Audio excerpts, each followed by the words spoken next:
Hello, and welcome to A Small Employer's Guide to Engaging Tech Talent, Part 2, Onboarding and Retention.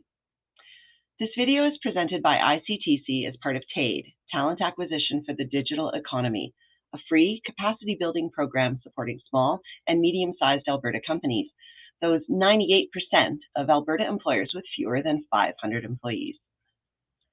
Funded by the Alberta Ministry of Labour and Immigration and the Government of Canada, the purpose of the program is in the name. It's designed to provide tools to Alberta businesses to help them attract, hire, and retain digital talent. I'm Tracy Martel, a program coordinator for TADE, and I'd like to tell you a bit about the program off the top before I hand things over to our HR expert, ICTC's Senior HR Manager, Christina Anderson. Right now, Alberta, like many places, is seeing a large investment in the digital transformation of businesses in every sector to help them compete. That's why TADE is specifically focused on helping smaller companies ramp up digital talent and grow. In addition to an HR toolkit, there are multiple interactive elements to the program, including mini virtual career fairs that will connect employers and digitally skilled job seekers, HR workshops, equity, diversity, and inclusion forums, a candidate technical skills assessment tool, up-to-date labor market information, and videos like this one. The toolkit follows the process of hiring and retention in order, and the videos are no different. This video is part 2 of 2, and in it we will focus on engaging digital talent once they are hired. The first video focused on finding and hiring new employees, and the link to that video is in the description below. Now, I'd like to introduce my ICTC colleague, Christina Anderson, Senior HR Manager, who will take you through the process. Christina started her HR career in talent acquisition, working in both the public and private sectors in Canada and the UK before focusing on the IT sector. She has a wide range of experience from hiring models and tools to being a champion for change by leading diversity and inclusion programs. She holds a Bachelor of Arts Honors, Criminology and Psychology, and an MCP in Human Resources from Carleton University. Christina has also achieved the Certified Human Resources Professional and Certified Human Resources Leader designations from the Human Resources Professional Association. Christina, welcome, and over to you. Thank you so much, Tracy. Lovely to be here. And thank you everybody for joining today. So as Tracy mentioned, this is part 2 of kind of a video series that we're doing for the TADE workshops. So the first one focused on hiring. Today's video, we're going to focus on engaging and retaining. So essentially what happens after you've hired that individual. So now we're going to look at onboarding. So congratulations, your selected candidate has signed and they're ready to kind of start with you.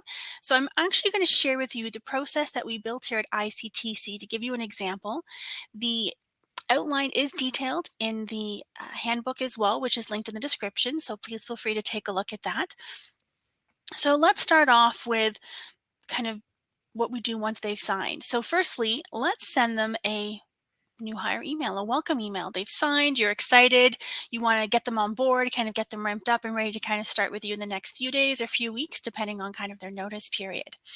Now, I've given you an example here of kind of what we use with our HRIS, our Human Resources Information System. You don't need to have one. You can do this via email template, just whatever you have available to you, but make sure it's consistent so that each new hire has the same experience and you can keep improving and organically growing the process as you kind of move through. So when you're looking at sending a welcome email out, a few things that should be in there to make sure you're enabling that new employee to feel comfortable, to feel excited, and to be successful and ready for their first day. So really take the time to outline what their first day is going to be like. Where should they be? What time should they arrive? Who are they going to be meeting? If it's on site, perhaps give them the bus route that comes by the office or where the parking is, or an online link to the video meeting if you're meeting virtually like we are. And give them a rough idea of the dress code, because dress codes can vary quite a bit these days from casual, business casual, or full business attire. So just give them an idea of what to kind of prepare for. Also, let them know kind of what they're responsible for in preparation for their first day.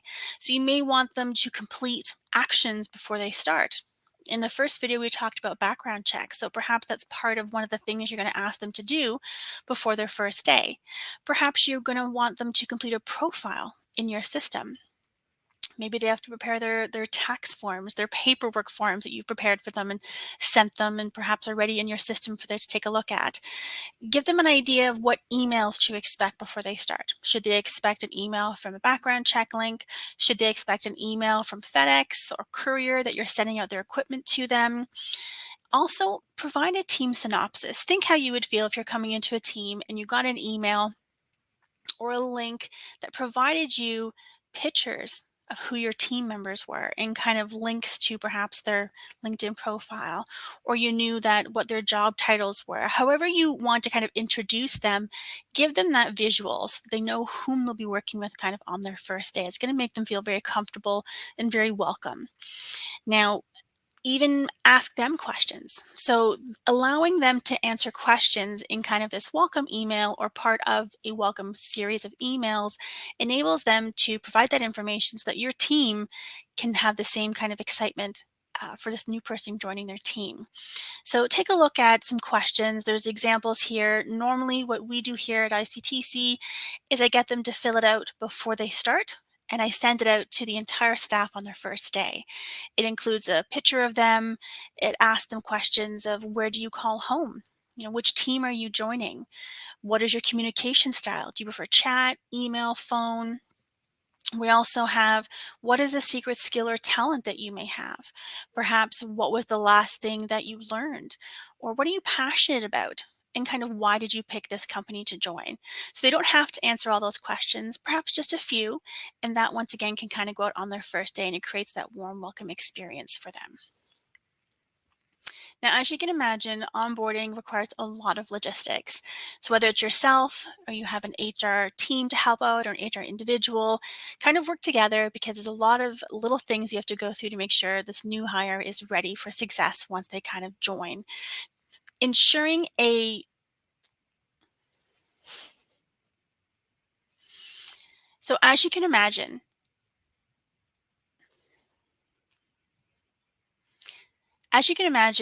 onboarding requires a lot of logistics. So let's take a look at kind of what's required in these logistics because it does have a lot of nuances to make sure that this new person is successful on their first day.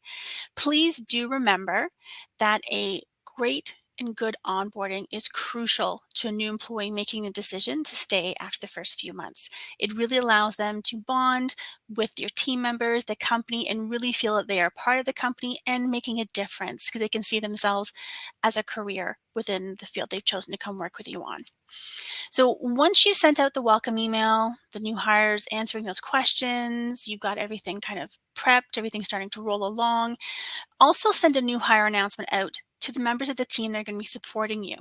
So once again, have a template. This will help ensure consistency and you're not kind of forgetting anything or perhaps something may fall through the cracks.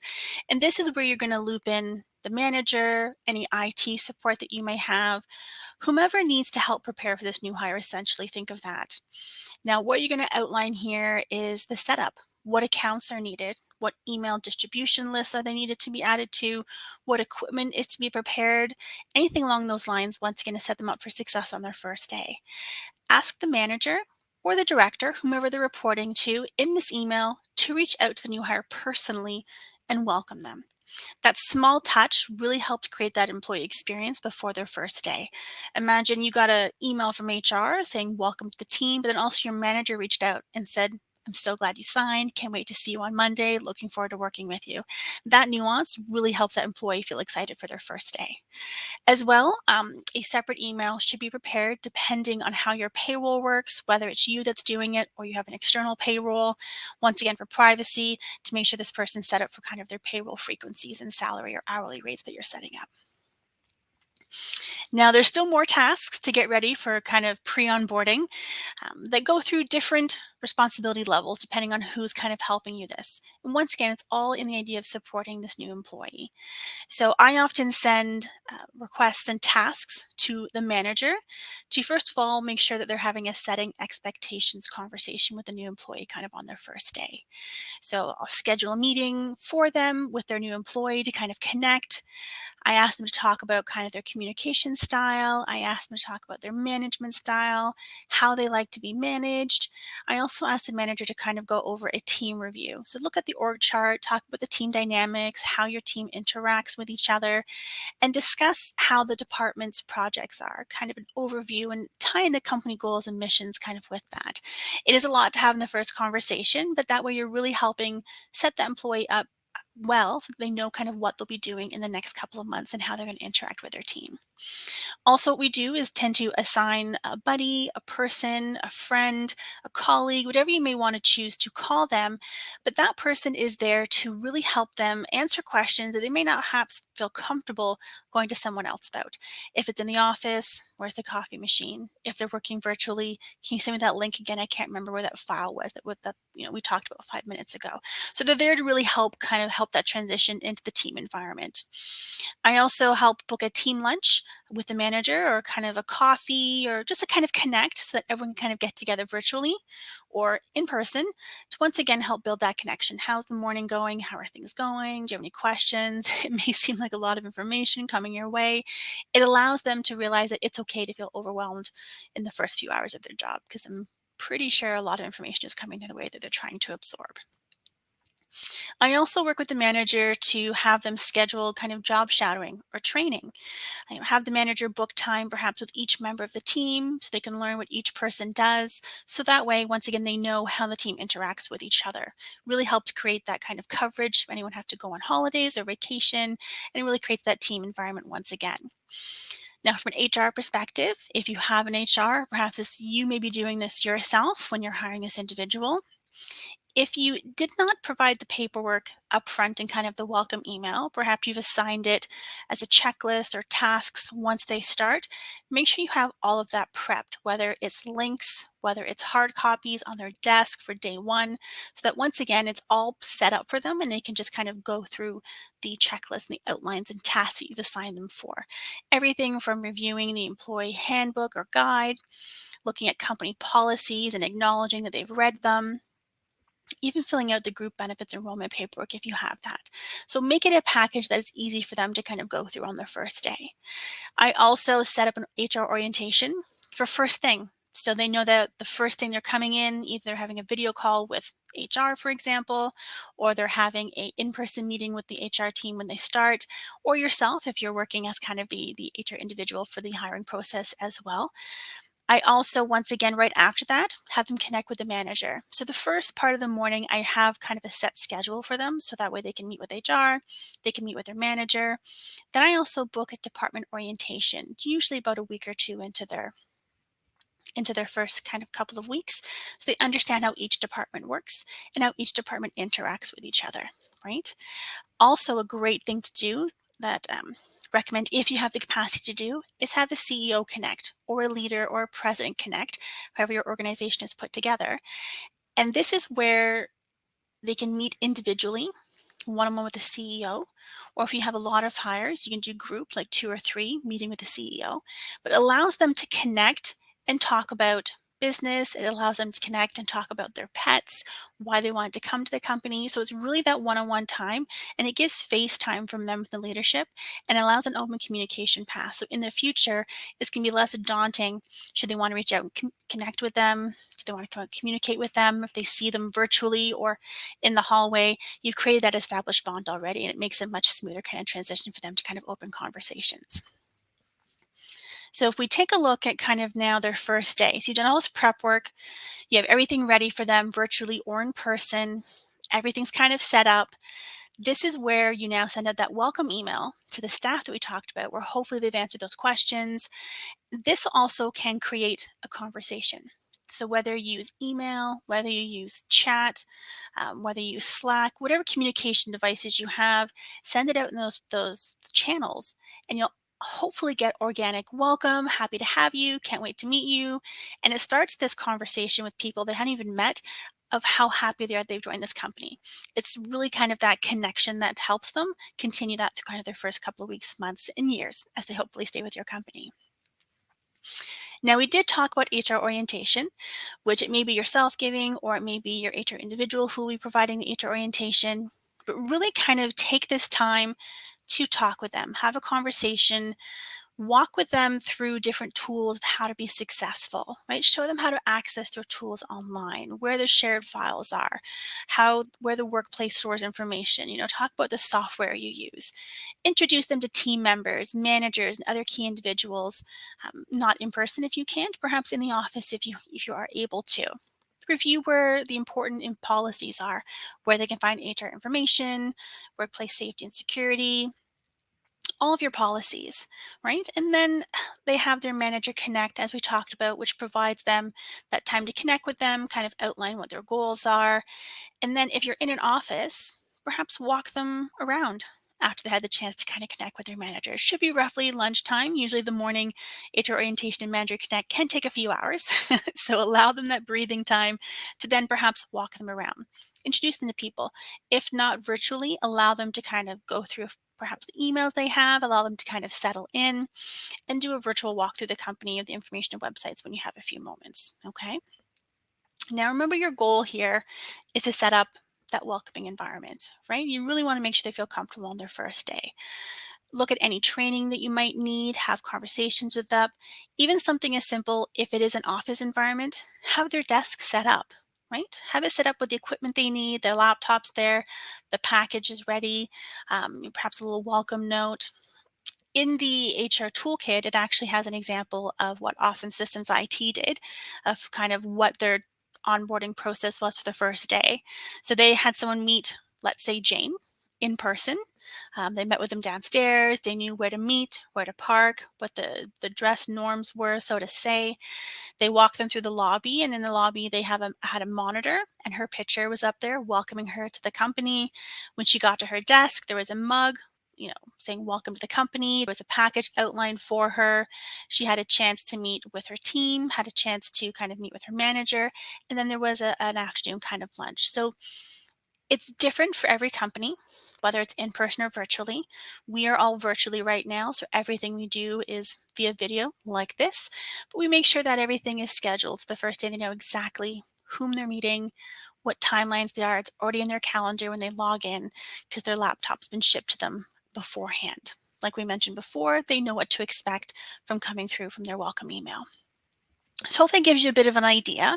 I've also provided a bit more of an HR orientation outline here than in the toolkit, which is linked in the description from the video today, just to kind of break down some things you may want to put in depending on kind of your company, some things you're thinking might be a good idea, just to give you some examples.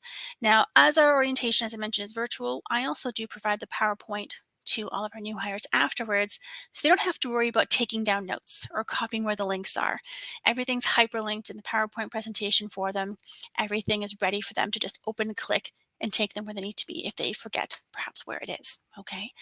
We start with vision and mission, mission and vision, and talking about how the company works. We ask them to kind of think about, why they decided to join, how they connected with us, and really help set the tone and confirmed why they're kind of here this morning. I walk through the executive team. I provide pictures. I provide the LinkedIn connections. I also provide interesting facts. They feel they can actually connected with those people. Like we have one executive team member who speaks 4 language. So we'll often say, oh, this individual is living in Toronto, or this individual is living in Calgary. They speak 4 languages. If you're looking to practice your Italian, please go ahead and reach out to them. Right? So it provides that kind of, once again, familiarity. I walk through the departments, giving them a high-level org chart of kind of who is here with pictures and kind of job titles and what the departments are responsible for. So once again, starting to build that picture of how everything interconnects. I also give them day 1 goals. So they know that their goals for today are perhaps filling out their profile, completing their payroll forms, making sure their banking information is in the system, doing their tax forms. And I also let them know that usually afternoon will be a little bit quieter so they can start looking at the policies and reading the handbook. So they're kind of ready to take that time to read that information and take the time to kind of go through it all and let it sit in. We also go through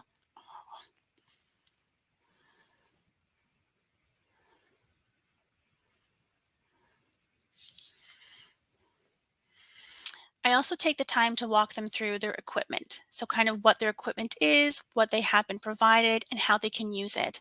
I also take a look at showing them where to find links on tutorials, what software is the best practice, anywhere there may be shortcuts for them to take a look at. For example, we're a Microsoft shop, so we use Teams. So we let them know that Teams is usually better on the app versus the cloud. Let them know that Outlook is better on the cloud versus the app. So really just kind of what works best for our internal systems. So provide those kind of insights because that will help them once again through their first day and being comfortable. We give them a rough outline of their benefits, link them to the benefits booklet. If they have any questions, they know whom to reach to. We walk through our training. We use an external training vendor to kind of go through our trainings. We provide them the link and the shortcuts for access to that. And we also provide them support numbers and support names of people they can connect with if they're having problems with perhaps their laptop, if they can't get into a certain file folder, they know whom to reach out to right away. So once again, it makes that sense of security, knowing kind of who they have to reach out to, okay? Now, finally, I provide them a rough outline of kind of what their first week and their first month should be, so they know that it is a process. They don't have to learn everything in the first day. Do give themselves time to kind of go through that, allow them to once again kind of absorb the information, make them feel comfortable, okay? Now, if you have perhaps a wiki page or an intranet, this can be stored on there. You can send them the PowerPoint in a read-only version. So lots of opportunities, lots of options depending on how your internal systems kind of run. Once again, this is just roughly what we're doing to give you a bit of insight. Now, once you've got them onboarded, they're going through their policies, they're meeting people, they're doing job training, everything's going really well. You need to talk about kind of how to now retain these individuals. You spend all this time hiring, interviewing, putting the job offers out, onboarding them. You really have to think about what does create a great place to work. An engaged workforce really leads to an increased individual and organizational performance. People are here longer, they start to understand the business better, they're seeing their career path growing. So by creating and sustaining a great workplace does require time and attention. It's not something that can be done overnight. So think about that kind of a 6 to 12-month plan if you're looking at rolling something out, right? Because how would you feel if you join a company, you're starting to take a look at how things are working, you can see yourselves where the next 6 and 12 months are going to be. So you can really kind of see your career growing because you're seeing that it's a great place to work. You really feel you have a solid understanding. So when you create this environment, there are some examples here which are listed, a few more in fact, in the toolkit, which is linked in the description. So you can go through those, take a look at them. Here are just a few top ones that we can kind of talk about how to kind of create that environment, kind of create that belonging and inclusive environment to kind of make sure that people want to continue and want to kind of grow here.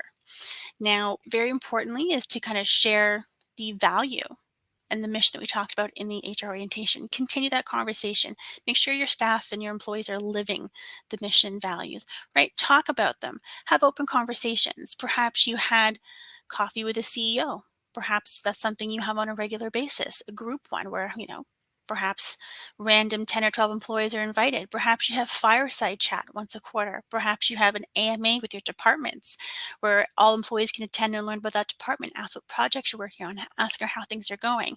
Keep that communication open and remind your managers that they need to keep that communication open as well. So yes, from leadership is very important, but what also creates that great place to work is that people connect with their direct leadership.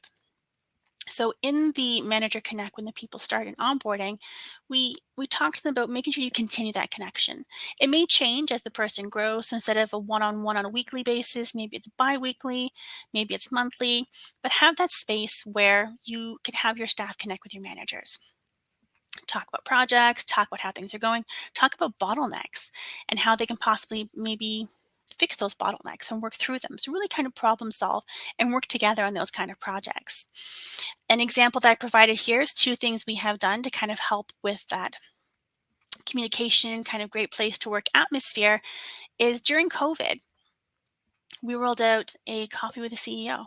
We realized that people weren't connecting as much because we were all working from home, which was slightly a new environment. So we put together a coffee with the CEO where every day almost, or I'd say a few times a week, the CEO actually connected with every single employee. So throughout the year, we spaced them out connecting one-on-one. And that one-on-one time was FaceTime with leadership. where you could talk about work once again. I know there were a lot of conversation about cats and dogs and all the pets everyone was getting during COVID and how they were enriching people's lives.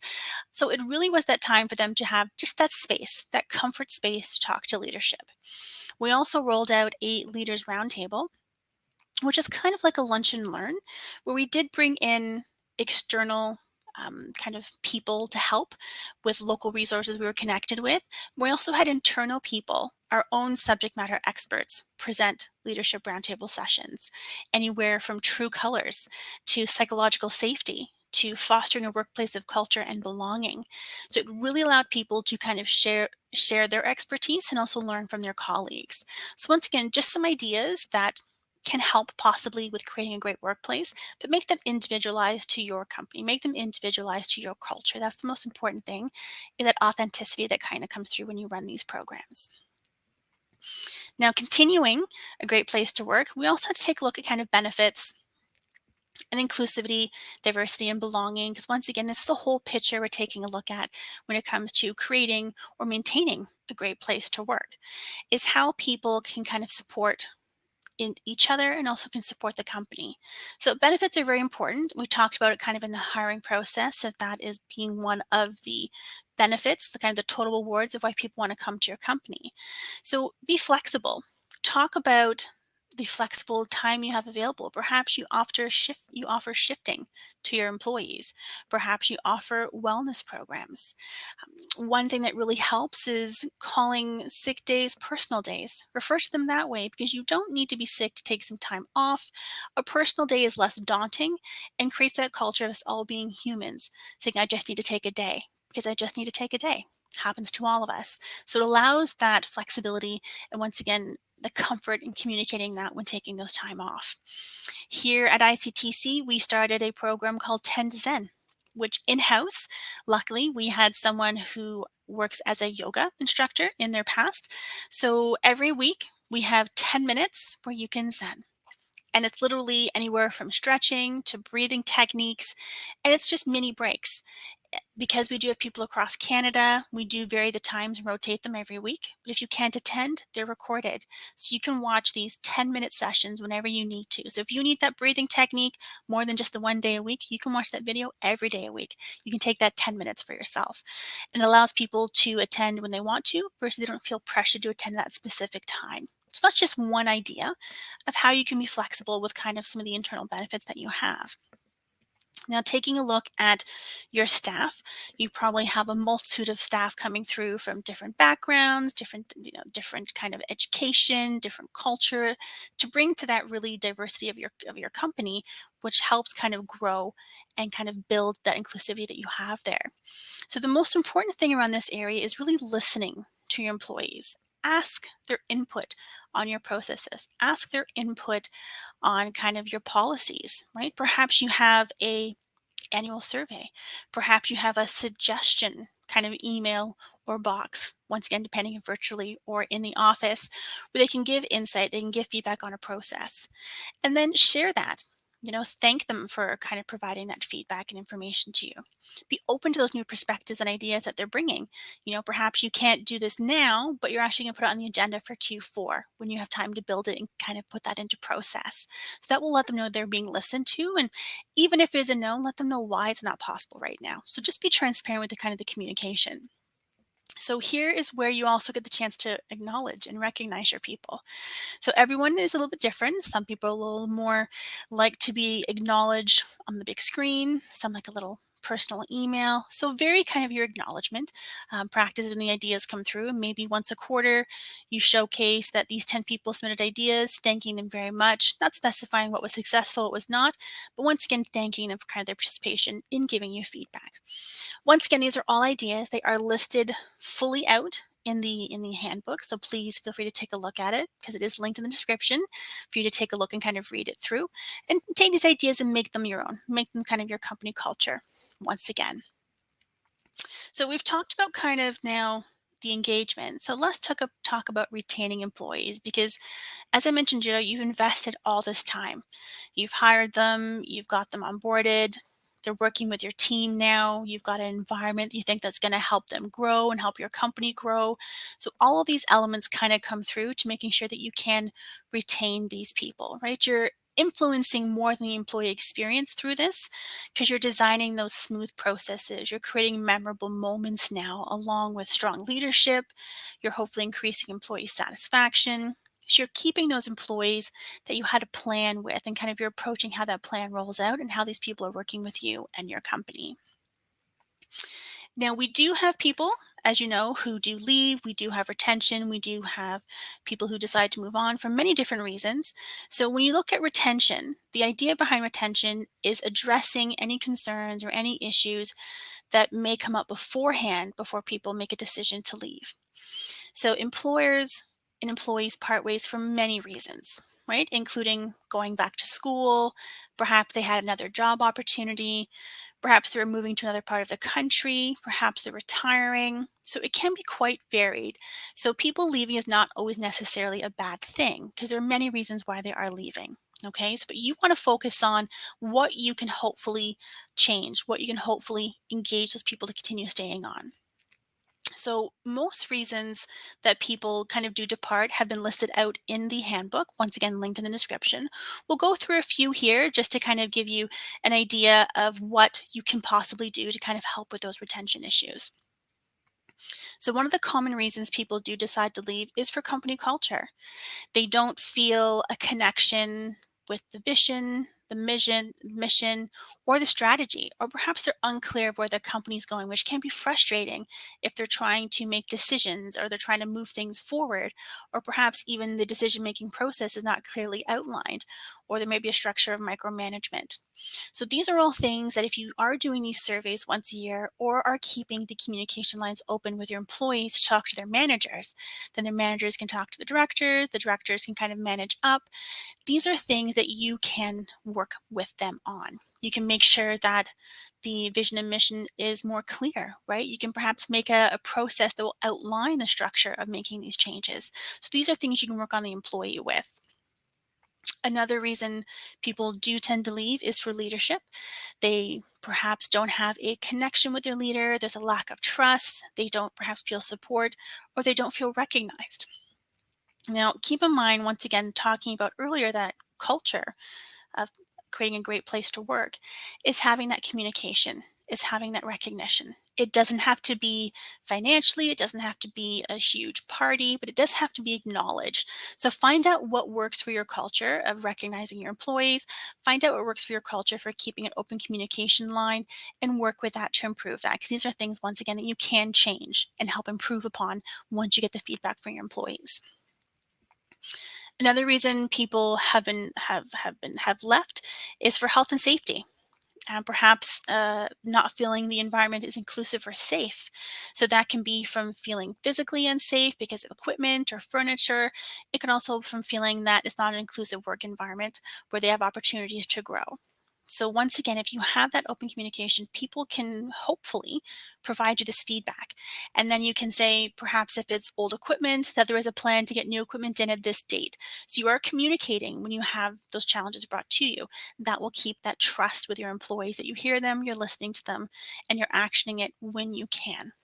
Okay. Now, with today's environment, working from home, hybrid, working in the office, work and personal balance, so work-life balance does come into the reasons of why people want to move on from a job as well. So you need to make sure that you are talking with your employees, you have kind of your set core hours or your set on-call rotation, whatever the case may be for your company, and that you're helping them understand that you need to maintain that balance. And you need to maintain that balance yourself as a leader or a manager for the company that you're in right now. It sets the example. We all have the tendency to want to get the project done, to work the extra hours, and people do. We all do put in an extra hour here and there, but you want to make sure that it's within the overall balance once again. So perhaps you have a program that if you work a couple of extra hours, you get to leave early on Friday because you've worked it with your manager. So once again, that culture is something that you establish with your employee when they're coming in on onboarding, and that's part of the benefits. That's part of the flexibility that you offer kind of for your company. So always kind of thinks things through, because when someone does decide to move on, think about the cost from a pure logistics perspective. Not only does it cost productivity, but also costs a knowledge gap, right? That comes to those vacant positions, because then you have to not only have someone cover, so work productivity may slow down while you are hiring. You're investing that time in hiring, you're investing that time in perhaps recruiting costs. So all of that does add up when you do look at your retention numbers. So keep in mind that those are some of the factors people take a look at when they do make a choice to leave, and kind of what's in your control to possibly change and possibly improve upon to help alleviate kind of those reasons. So overall, if we take a look at kind of a few key retention strategies, you can see here we focused on really creating a welcoming culture, creating a welcoming community. So developing those positive connections, those relationships, help them feel part of the business, help them know that what they're doing is making a difference. That's what people are going to connect with. Make sure you have training and development. Perhaps you provide opportunities to learn internally, to job shadow, to cover while people are on leave, on vacation. That's a growth opportunity there. To develop skills. If employees feel they are continually learning and growing, they will feel challenged in their job. So take a look at how you can challenge them. And this comes back to communication with their manager, having those one-on-one meetings monthly or bi-monthly, quarterly, because you'll have goals established and career goals and education goals and stretch goals, or whatever you choose to kind of use the terminology of. But it's all the same essence of wanting that person to grow and how you can support them, whether it's internally, whether it's externally, depending on kind of what your budgets are. But you have those opportunities to do what's within your might to do. And lastly, compensation and rewards. People want to feel that they're being paid fairly for the job that they're doing and that they're being recognized for those contributions. Like I mentioned in the first video, make sure your compensation is on par with the industry you're working in. There are free guides out there. I think Robert Half and Hayes are two of the ones that actually break it down by industry. So you can take a look and make sure that you are in line with kind of what the community is paying for the skill sets for the people that you have, and making sure that you have recognition and reward systems in place to thank the people for the work they're doing, the ideas they're bringing forward, and kind of how they're helping your culture grow overall. Now, if we kind of bring it back to creating kind of a workplace community, this is outlined once again in the toolkit, so feel free to take a look at it. It's linked in the description. But you also want to take a look at, why do people stay? Right? You created this great environment. So what are you doing that's working well? And how, once again, can you see about continuing to grow that? So one of the main reasons that employees stay is they feel they have a community. As we were talking about, all the way from the hiring process to onboarding, they feel a connection with the company, they feel a connection with their team, they feel a connection with their manager, and they can see what they're doing is making a difference. They spend time with smart, helpful, respectful colleagues who make them enjoy the workplace. I mean, keep in mind, you don't always have complete communication, complete successful working with your colleagues, but the point is that you work through it with them and you come out to a kind of a joint agreement. So they see that process and they feel, once again, that communication and that connection with the team. This sense of cohesion and collaboration with other people is what makes people want to stay. Where else would they perhaps find such a great work environment, such great colleagues? People will think that. So make sure that you provide that. And hopefully the answer when they ask themselves that question is nowhere else but here.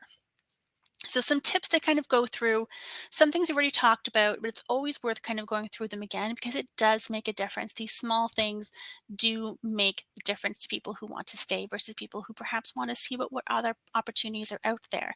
So stay in tune with your culture. Really listen, right?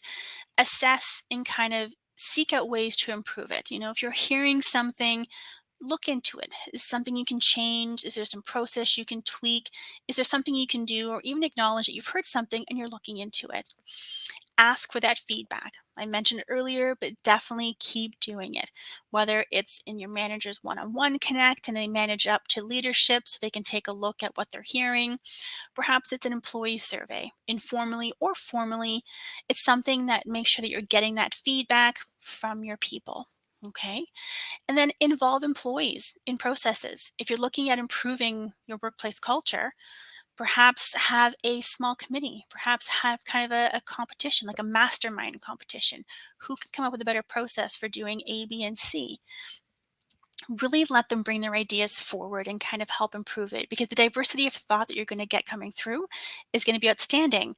And you can pick the system that works best for your culture and your company.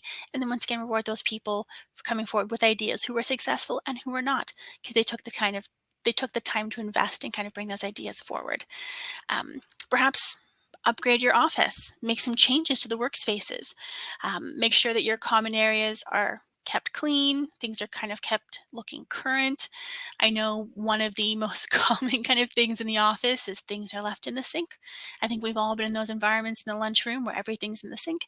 So even having signs up saying, please make sure you put your stuff in the dishwasher, whatever the case may be, have fun with it, keep it within your culture, right? People tend to kind of remind each other. And those little things, once again, make it feel like you're working with a community, okay?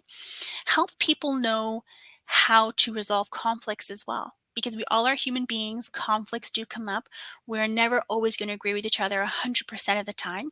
Let them know that you have conflict resolution places, support in place. Whether it's the processes, try to work it out for yourselves. If not, bring in your manager. If not, HR is there to support. Whether you have external resources to help, walk through them, what those processes are, make them communicated, make them available to people so they know what steps to kind of take and when to ask for support. And lastly, kind of celebrate successes. Celebrate your little wins, celebrate your big wins, right? Really kind of communicate how your company is doing. You've signed a new deal, which is fantastic. Put that out on, whether, once again, you use Teams, Slack, email, communicate it out, thank those who were involved. So keep that kind of line of communication open. Show them that your company is growing and that they are part of it. They are helping this growth happen. They will really connect with that, and that is kind of important in creating that community environment once again. So we did touch upon training and development kind of in the last slide. So I want to kind of talk about that a little bit more, because employers really want to keep employees from looking to other places for challenges. So see what challenges you have internally that you can provide for them, right? So provide kind of perhaps growth stretch goals. Look at development opportunities. So an example is offer new projects, offer them new tasks, offer them stretch assignments, opportunities to learn new things. Job shadowing really helps them kind of, once again, not only grow their own skills, but learn how other departments work together and kind of make those connections. Perhaps you have a coaching or mentoring program. Coaching and mentoring programs, once again, don't have to cost much if you have internal people who are willing to be mentors. I ran a program once that had executive females mentoring younger females in their career. And that didn't cost anything. It was time that they gave during their lunch hours. It was time they gave after work, but it helped them build and mentor and coach, and they felt that support through development. Perhaps you can do job rotations. Instead of just job shadowing, have them actually cover in that role for a period of time. Do cross training so they really can feel they are growing their goals and they'll be more applicable to growth in the company overall. And bring it back down to development opportunities. Perhaps you have subject matter experts, similar to what we did for our leaders roundtables. Have them share their expertise. Perhaps they're great at writing proposals. Perhaps people are trained in other areas. Bring that in, share that, have them grow within each other. And that, once again, comes back to that community. You can look at training and skills development. So whether it's workshops that you have internally, workshops you have externally, perhaps classes, perhaps you're partnered with another organization that they can provide you kind of training and workshops internally as well. Perhaps you have the ability to offer tuition reimbursement for certificate programs or other post-secondary development. So take a look at kind of, once again, what's within your capabilities and kind of what's within your culture's capabilities as well. So lastly but not leastly, all of this comes into play about career progression. So everything from developing, from training, from attending workshops, from job shadowing, make sure that you are then offering internal growth. So whether you post jobs internally, whether you have a policy on promotions, but that it's clearly communicated how they can grow their career within your company. They can visualize that, okay, I'm coming in as a coordinator, perhaps it's a senior coordinator position from there. And then from a senior coordinator, the career path is maybe being a junior program manager. So let them see and have those conversations with them of how they can career path within your company, right? Set a process so people know kind of what options they have. Not everybody follows the same career path, but allows them to visualize what options they kind of have to grow with them and have a transparent succession planning process. So you're working with them to make sure they're comfortable with the growth that you're working on together and kind of once again bringing it back into the growth of the company you're in. We also do want to look at for retention, as we talked about a little bit earlier, kind of compensation and rewards. It does come into that full total rewards package we talked about in the first video, in the hiring video. Now, not to worry, all of this is outlined in the HR Toolkit as well, which is linked in the description. Just want to focus on a few things that a few things that you can work on, because compensation usually becomes an issue when employees feel they're underpaid. So fair pay is very vital to employee satisfaction and retention. It's not just money alone, but money alone won't keep people in the environment if they don't feel it's respectful, allow them to do their best work. And once again, they're being recognized and they're being compensated and they're being rewarded for kind of when they go above and beyond, whatever that may look like in your company culture. So when we look at compensation, participate in, as I talked about earlier, perhaps you get free salary surveys, market data to ensure that you are in line with salary practices in the market for the skill set of the employees that you do have. Make sure you have a job evaluation process. Perhaps it's annual, perhaps it's biannual, that allows salaries to be easily reviewed, explained, transparent to kind of your staff and kind of what the progression is. And if possible, provide pay increases during those review periods, or perhaps it's only on an annual, but be clear about what the process is so employees know what to expect and when to expect it. Okay. For rewards, this comes once again more into the lines of providing that opportunity to kind of grow based on performance. Perhaps you have profit sharing, perhaps you have a bonus program, perhaps you have other tailor rewarded systems based on individual compliments, maybe through recognitions, maybe through time off, maybe through different kind of reward systems. So there's lots of opportunities to make sure you're acknowledging and recognizing your people for hitting those programs or getting those milestone bonuses out, or hitting the goals or going above beyond the corporate goals. So really kind of once again, bring it back to what is tangible, what is authentic to your culture. Do your people prefer having a office event? Do they prefer paid time off? Do they prefer visual recognition? So really learn what your people appreciate and what fits with your culture is the best way for reward and recognition, and be authentic and communicate what that is so people know kind of what to expect and they know what to work towards to kind of get them where they want to go. Now I'm going to give you an example of Awesome Systems, what they kind of went through. So they decided to they decided to be kind of nimble, innovative, and fun. Their approach was humans are humans. So I've kind of outlined the three-prong approach that they took for themselves. And this is listed in the toolkit, once again, linked in the description. But they followed a three basic strategy to keep the work exciting and prevent burnout. So firstly, they decided that work and play should be intertwined. So at their office, which is a physical office, they've taken away the days of compartmentalized work and life hours. So they encourage getting to know their coworkers, kind of embracing different tools, engaging more deeply. One of their principles then is the health of their team is part of your job. So they're aligning that human connection, but it's also assuring that loyalty connection with their team members as well. So their approach favors face-to-face communication, whether it's video, face-to-face, or in-person, face-to-face, mostly in person for them because they do have an office environment. They even have the importance of kind of getting out of your chair and kind of moving around. And they also have a program of bringing on all furry friends. So they have a policy that allows their canine employees to attend the office as well. And they found that having dogs in their workplace increased happiness, provided more relaxation. They found their employees' blood pressure were going down. They found they were being more productive. Once again, this is a hypothetical company, but this is the process they put in line to make sure that it helped with their kind of employee satisfaction. And lastly, like I mentioned, they want people to get out of their chairs. So they encourage people to get up during the day, go for a walk, take lunch whenever they feel like it, because their focus is that what really matters for them is producing great work. So if you want to get up and take a 2-hour lunch, that's fine with them, as long as the deliverables are done, it's within a timely manner, it's within the goals that were assigned to the project. So once again, this is kind of the path that Awesome IT Systems went with.